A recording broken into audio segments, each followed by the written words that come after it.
This is the big one, the most important test of the year. Ferrari's most successful ever car is the 360 Modena, but now it's 5 years old and the time has come to replace it. This is the F430, and this is the first TV test in the world.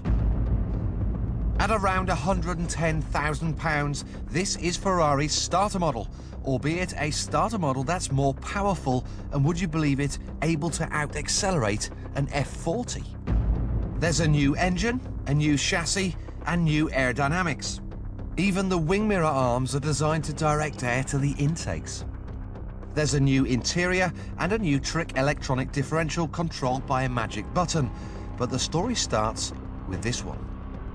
Right, listen to this. She just purrs. Now, the old 360 used to have a screaming engine. Now, this new 4.3 V8 is much deeper. And then you give it a tickle. She growls. Then put your boot in, bites your head off. And then you look down. You see the button with LC, launch control. Push this button, and a bunch of sophisticated electronics gives you a red-hot start. And every time you turn up at a set of traffic lights, there's this constant temptation to push the button. And you know me, I can't help myself.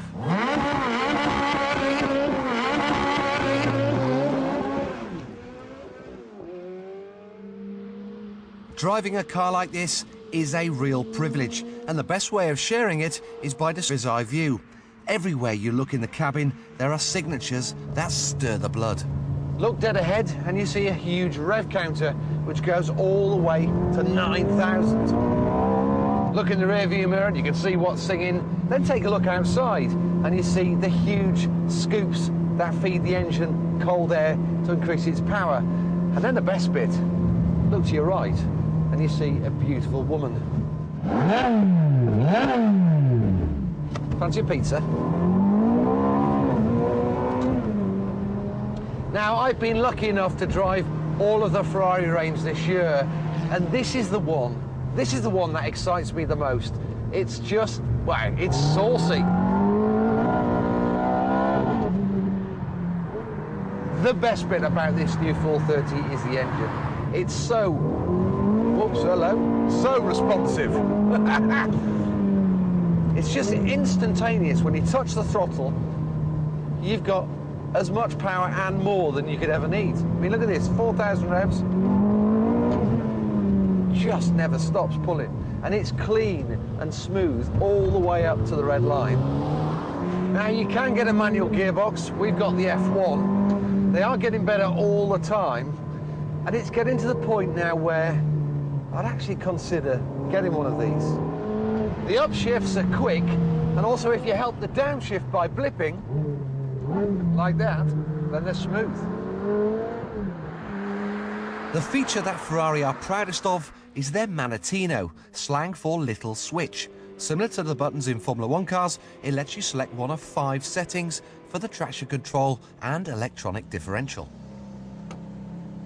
Right now, in ice mode, the gearbox is fully automatic, and the traction control and stability systems are their most vigilant. The wet mode is exactly the same, apart from you can change gear manually with the paddles. Now, these 3 other modes are what interests me the most, in particular this top one. And for that, we need a track.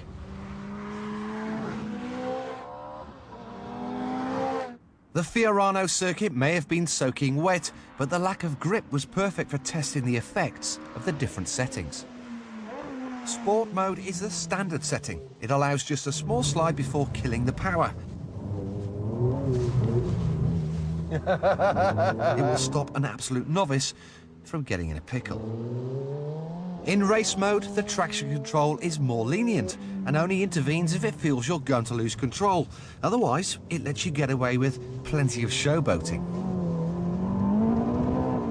Now, with the control for stability and traction, or CST, turned off, hello, it's completely left to the driver to balance the car by working hard with throttle and steering.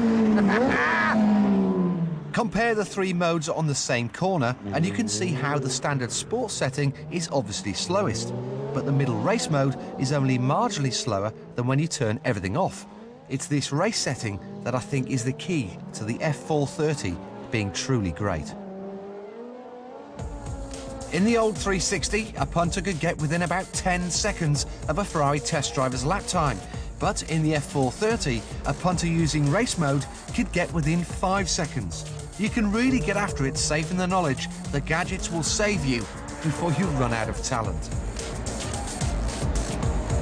I wasn't a big fan of the 360. I just didn't think it was complete. This is almost perfect. I'll tell you what, I could stay here all day long. How much fuel we got? In fact, I was so convinced by the F430's amazing engine and supreme handling that I've made the ultimate decision.